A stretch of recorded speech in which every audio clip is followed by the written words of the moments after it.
자, 전 시간에 이어서 계속 진행을 해보도록 할까요? 자, 이미지 렌더링에서 그 원래의 그 전개도 스타일이나 조명 스타일을 초기화시키려면은 여기를 눌러서 현재 조명으로 자, 이렇게 눌러서 바꿔주면은 원래 초기 상태로 돌아오게 됩니다. 이번 시간에는 표면 스타일에 대해서 좀 알아볼게요. 표면 스타일은 일명 재질이라는 것인데 두 가지 타입에서 작성을 할 수가 있습니다. 첫 번째, 어셈블리 상태에서 작성을 하는 방법이 있고요. 그리고 그 해당 부품 상태에서 작성을 할 수가 있습니다. 어셈블리 상태에서 작성을 하는 것은 그 표면 스타일, 재질, 그러니까 재질의 뭐 각각의 색상이나 뭐 이런 것들이 어셈블리 안에 이 재질이 들어가 있기 때문에 통상 그 해당 부품에는 적용이 되지 않습니다. 그리고 두 번째 방법은 해당 부품에 직접 들어가서 재질을 입히는 것인데 해당 그 부품에 들어가서 재질을 입히게 되면은 자, 그 재질은 부품이 입혀진 거기 때문에 어셈블리에서 그 부품을 불러와도 그 재질은 계속 잡혀지게 됩니다. 무슨 얘기인지 볼까요? 자, 만약에 어셈블리 상태에서 여기다가 표면 스타일로 해가지고 도금 이런 데를 해가지고 크롬색으로 이 녀석에 재질을 입혀볼게요. 자, 재질을 입히는 방법은 표면 스타일에서 원하는 재질을 선택한 다음에 그 다음에 재질을 입히고 싶은 부품을 선택하고 여기에 있는 표면 스타일 지정 버튼을 눌러주면 됩니다. 그러면은 다음과 같이 원하는 부품에 이렇게 재질을 입혀줄 수가 있죠. 자, 이것은 근데 어셈블리 상태에서 입혀준 재질이라 열기 버튼을 눌러가지고 해당 부품으로 직접 들어가 보면은 해당 부품에는 보시는 바와 같이 재질이 입혀져 있지 않아요. 왜냐? 이 재질은 그 어셈블리 상태에서 그 종속된 재질이기 때문에 부품에까지 영향을 미치지는 않습니다. 그래서 자, 이 녀석의 표면 스타일을 쭉 내려서 기본 값으로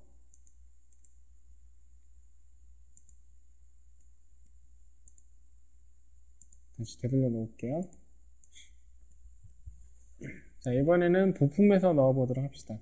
이 두 개는 같은 부품이에요. 같은 부품입니다. 그래서 하나만 자, 이렇게 열기 버튼 눌러가지고 그래가지고 자, 환경 탭으로 들어갑니다. 똑같이 인벤터 스튜디오 들어간 다음에 표면 스타일을 클릭을 한 후 그리고 똑같이 도금을 눌러가지고 크롬색으로 이 부품을 입혀보도록 합시다. 부품에서는 조금 달라요. 부품에서는 조금 다른데 뭐가 다르냐면 부품에서는 필터가 어떻게 먹냐면 면으로 먹습니다. 면으로. 그래서 인벤터 스튜디오에서 이렇게 재질을 넣을 때는 면으로 이렇게 재질이 먹어가지고 이렇게 재질을 입혀볼게요. 이렇게 입혀보면은 이 면에만 이렇게 재질이 먹는 특성이 있어요. 물론 컨트롤 키를 누른 상태로 이면 이 세 개를 동시에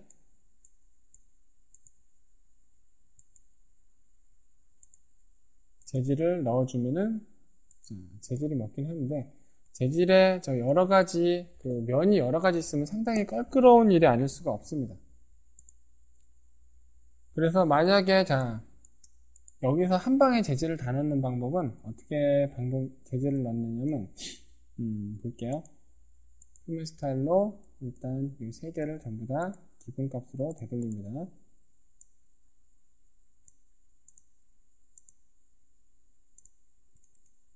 그런 다음에 자 사실 그 부품에서 재질을 넣는 것은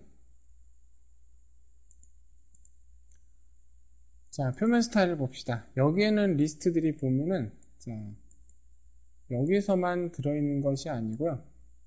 인벤터 스튜디오를 나가볼게요. 일반 부품일 때도 보면은 자 일반 부품일 때 여기 확장 버튼 누르면은 재질로 가 있거든요. 재질에서 색상 재지정이라고 해가지고 여기 확장 버튼 누르면은 인벤터 스튜디오 안에 들어있었던 재질 리스트가 여기 한 방에 다 표시가 됩니다. 그죠? 그래서 여기서 크롬색이라고 원하는 재질을 집어넣으면 됩니다. 자, 그런데 색상이 이렇게 바뀌지 않죠. 그 이유는 우리가 아까 여기서 각각의 면에 대해서 그 부품에 대한 면에 대한 그 재질을 따로 이렇게 넣었기 때문이거든요. 그래서 이것은 재질을 넣으실 때 이 면에 대한 특성을 기본값으로 하지 말고 맨 위에 보시면은 본체나 부품이나 피처나 이 세 가지가 있습니다. 뭐 부품으로 바꿔볼게요. 그러면은 자, 이제부터는 이 부품의 특성에 어떤 재질을 넣느냐에 따라서 크롬색으로 자, 이렇게 재질을 집어넣으면은 자, 부품 전체가 자, 부품에 있는 모든 면이 이렇게 크롬색을 따르게 됩니다. 자, 이렇게 해서 저장을 하고 나가보면은 자, 다음과 같이 자, 이렇게 두 개가 한꺼번에 안 바뀌죠. 왜냐, 이 녀석은 여기서 인벤터 스튜디오에서 그 재질을 여기 넣은 게 있거든요. 그래서 이거는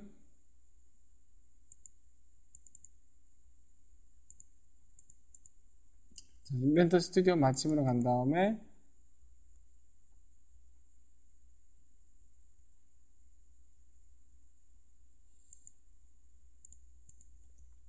자, 바뀌지 않는 재질을 바꾸기 위해서 자, 원래 부품에 있는 설정을 따르게 하려면은 이 부품을 선택해서 마우스 오른쪽 버튼 누른 다음에 잠시만 여기서 잘 안 보이는데 여기서 밑에서 두 번째 있는 I 프로퍼티 가신 다음에 발생 탭에서 색상 스타일이 지금 기본 값으로 되어 있는데 이거를 맨 위에 있는 재질로로 바꿔주시기 바랍니다. 그러면은 자 이렇게 재질이 이렇게 넘어오게 되죠. 그래서 자 뭐 인벤터 스튜디오 어셈블리 상태에서 재질을 이렇게 적용을 시키느냐 아니면은 부품에서 적용을 시키느냐 이것은 여러분의 자유인데요. 자, 두 가지 중에 아무거나 하나 선택해서 사용하시면 됩니다. 나는 이 색상이 어셈블리에서만 됐으면 좋겠다. 아니면 나는 이 색상이 부품에서까지 있었으면 좋겠다. 뭐 이것을 판별하셔서 하시면 됩니다. 자, 그러면 일단 저 같은 경우에는 부품 하나하나 잡고 인벤터 스튜디오에서 재질을 넣어 볼게요. 여기서 굳이 인벤터 스튜디오까지 가실 필요는 없고 여기서 원하시는 재질을 갖다가 집어넣어 주시면 됩니다. 원래 색은 이렇지 않지만은 다양한 색깔을 표현하기 위해서 이렇게 다양한 색깔을 넣어서 표현하는 것도 좋은 방법 중에 하나겠죠. 자, 여러분도 저와 꼭 똑같이 하실 필요는 없는데 다양한 색깔을 이렇게 한번 넣어 보시기 바랍니다.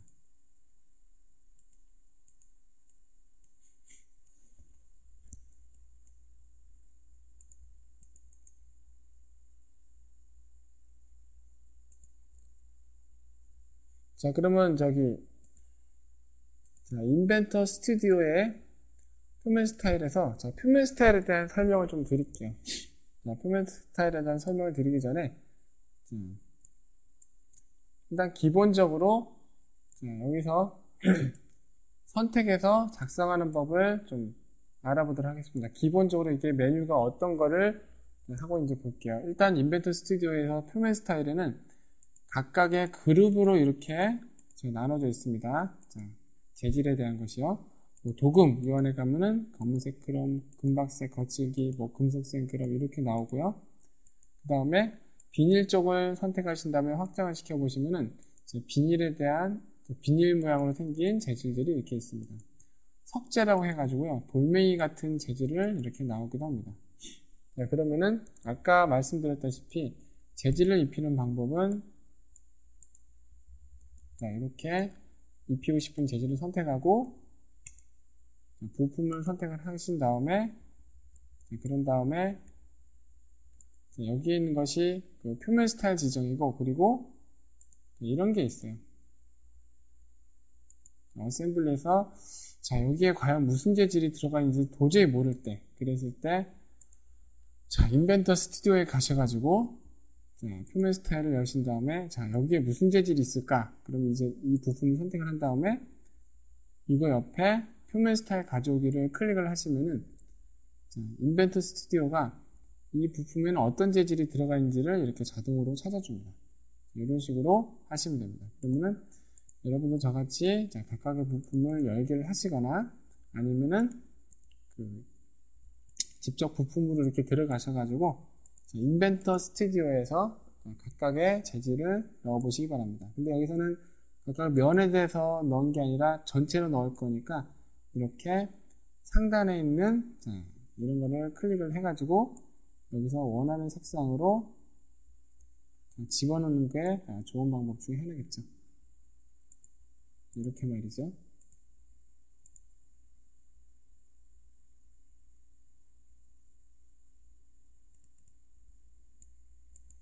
각각의 부품을 넣어서 이렇게 재질을 넣기 힘드시면은